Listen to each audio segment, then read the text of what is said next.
So here's a booster box of Curse of the Frozen Casket. I haven't fully opened the other booster box, but I bought this one and I thought, you know, let me turn it into some sort of a limited game for fun. I like doing these sort of things. I mean, I must admit, and I'll assign these to each 12 pack. So each one of these rulers is going to go on 12 packs. And then maybe if I pull a ruler in each 12 pack group, maybe I'll change my mind and use that other ruler. I do have sleeves. I took them out. My Ravnica 1 cards that I had for future cubing.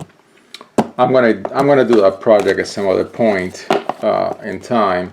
So in this video, I'm gonna open one of the columns, one of the 12 packs, and then I'll do the other videos for the other 12 packs and 12 packs, and then I'll start thinking about what to build.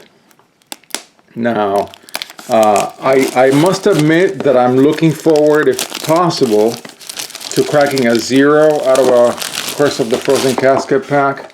I have not done that. Now, I never recommend to people to crack packs for a card that is very seldom found. Like, for example, I think I have probably cracked 100 packs of Curse of the Frozen Casket by now, and I have not cracked a single 0.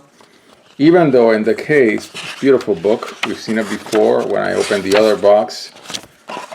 And this one's got a 0 top thingy. Maybe it'll give me good luck in cracking a 0 out of this box.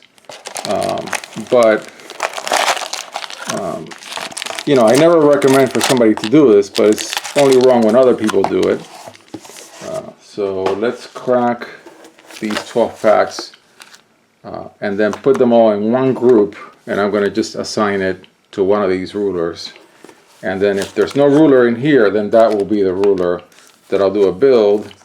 And I think I've got a game in my mind of rotating whatever is left over. So like a theoretical player will get to pick 40 cards out of these 12 packs for a deck, and then I would rotate cards out until everybody else got second and third dips on the cards that were rejected. Let's see how that plays out.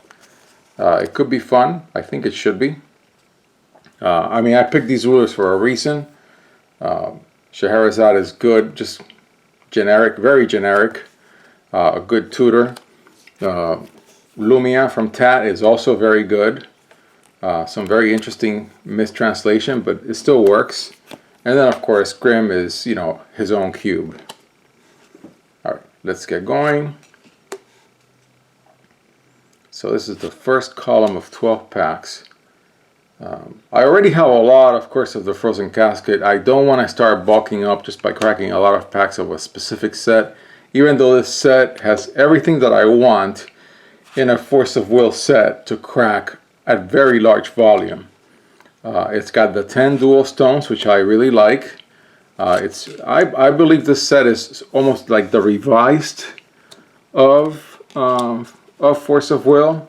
You know, it was printed in large quantities, and it's got the 10 dual stones. Of course, the dual stones in Force of Will don't have the impact that the dual lands, untapped lands in Magic have.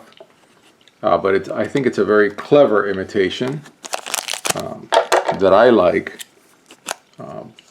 And yes, if I can crack 0, I would love to. But eventually, for the sake of the cube, even though I have the card that I have laid out in this book, but for the sake of the cube, I think I would love to pull one. I have to admit. But no, I'm not going to go and crack packs until I pull one. At some point, and it could very well be this box or maybe yet another box that I'll get later in the year, I could be done cracking Curse of the Frozen Casket for the foreseeable future. It's got a nice fairy tale theme. That's the rare. Second one, it's got elves, so there's some tribal components that are interesting. And yes, I do have sleeves now, so I can sleeve up cards that I wasn't sleeving before. And this group is going to go on Grimm. And don't know if I'll get to it today, but I'll do a what to build once I have all the cards and once I have sleeping.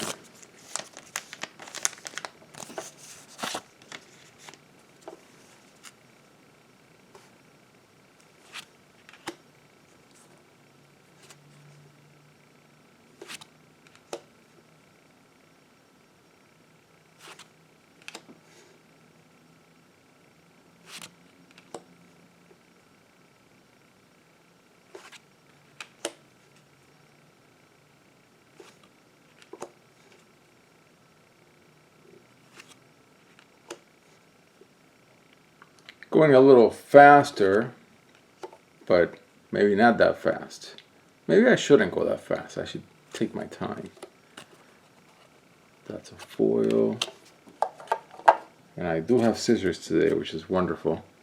Already running out of things to say, and usually when I run out of things to say, I just have an ASMR style opening, which is where we're going right now.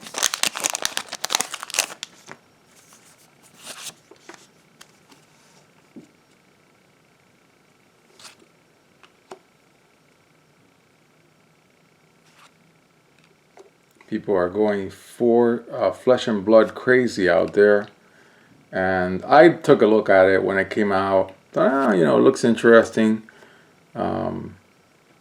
Reminds me a lot of World of Warcraft, but I actually liked World of Warcraft more because I'm a huge fan of very large sets, and that's something that World of Warcraft did really well. Like oh, here we go. We have a ruler. Nice. I already have this guy, but yeah. So maybe this will be what this build will be. So maybe not Grimm after all. Or maybe not. Maybe I'll just try Grimm just for the sake of doing a matchup with a ruler from the Grimm cluster and cards from Lapis cluster.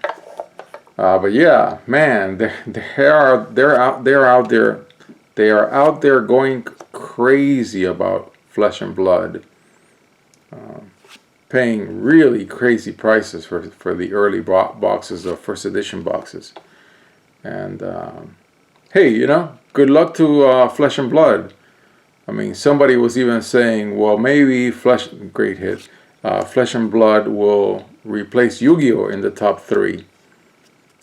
I don't see that happening, but you know, it's not impossible. The problem with all these games, of course, and we've seen this with Force of Will, is very nice pull. How easy it is for the game to lose all momentum. You know, that can happen very quickly. I mean, Millennia of Ages. By the way, I bought 2 boxes of Millennia of Ages. I've got them on the way. I've got my own little sub game that I want to play with one of the boxes. The other one I'm going to save for a future pack crack, or maybe for posterity, just because someday I might want to crack it, just for fun. And I like the set, just wasn't packaged correctly. But we're still in the honeymoon stage for Flesh and Blood. The same way as Force of Will was when I got into Force of Will, when Moon Priestess Returns was issued. Nice fairy tale themed card. But then, man, when Millennia of Ages hit, that was like a nuclear bomb on the game. That really began beautiful foil of a great card.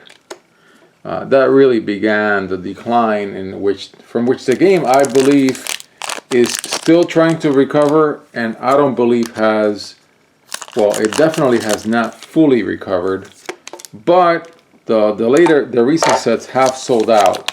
The print runs have been small, and the sets have been sold out. Maybe they have sold out because people are trying to pull a Flesh and Blood with these sets that are just coming out, view them as an investment vehicle, which are not. But No printed abilities. Fairy tale theme.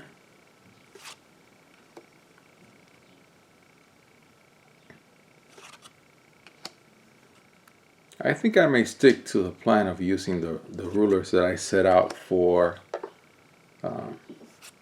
this fun gameplay. Just because. And I have sleeves. I can afford to do that.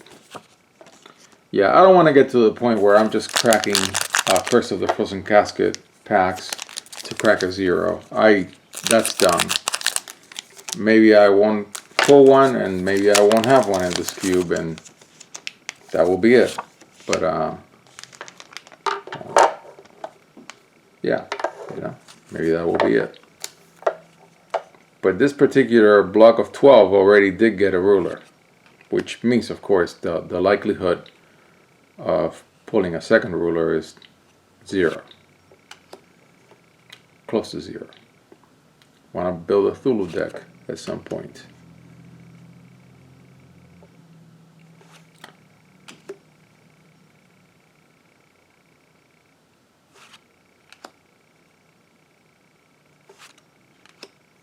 Zero's familiar. The third card that I pull of that one. Alright, and I've got 4 packs.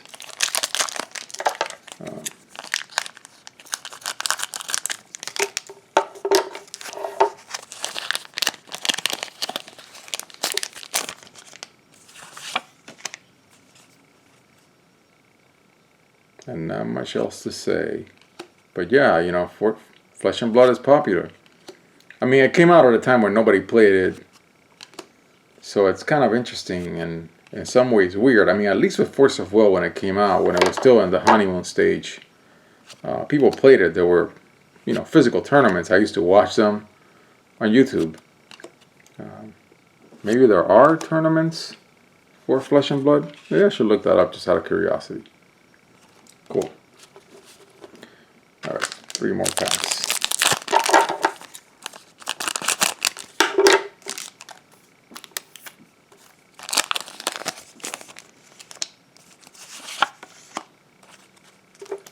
But I was looking at the card gallery. The sets are small. I don't know. It's just, and I love Force of Will. And at some point when you're collecting trading card games, as I am, playing them sometimes, mostly collecting them, if you're happy with a specific trading card game, the way that you collect it, which I am with Force of Will, yeah, stick with it, you know? Stick with a specific game that you like. Cool, second one of this guy. Now foil. Okay, 2 more packs for these 12 packs.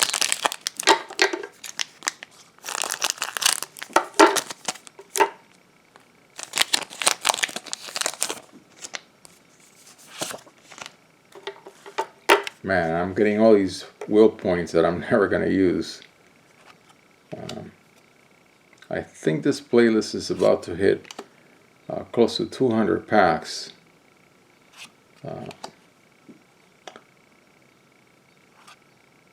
And hopefully, I believe, I'm just getting started.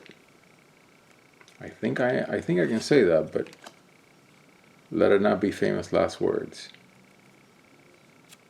If some other trading card game does something that I like, nice. Fairy Tales, very nice. Another great pull.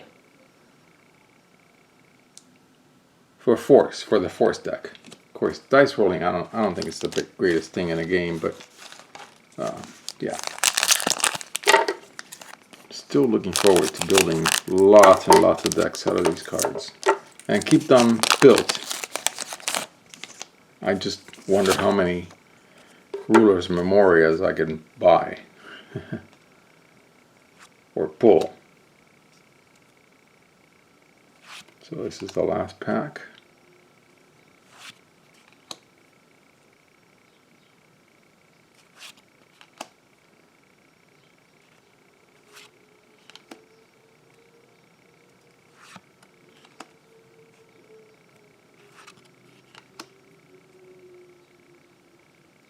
That's the rare.